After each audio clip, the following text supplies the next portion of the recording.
Hey guys, this is Northville Tech. In today's video, we will show you how to view revoked third-party access on Bank of America. To start, open the website bankofamerica.com, then log in with your user ID and password. Once you're logged in, you will see several tabs at the upper part of the screen. Click on the tab that says Security Center. On this page, scroll down until you see a section for data sharing. Under Data Sharing, you will see an option that says Review. Click on Review. Here, you will see all third-party access on your Bank of America account. At the upper part of the screen, you will see a tab that says Revoked. Click on Revoked.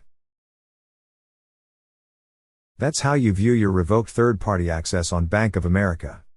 Thank you so much guys for watching, and if you have not yet subscribed to our YouTube channel, please subscribe to our YouTube channel as we create tech videos almost every day. Also check out our website northvilletech.com for great tech articles, and our recommended resources in the description below for various sign-up bonuses.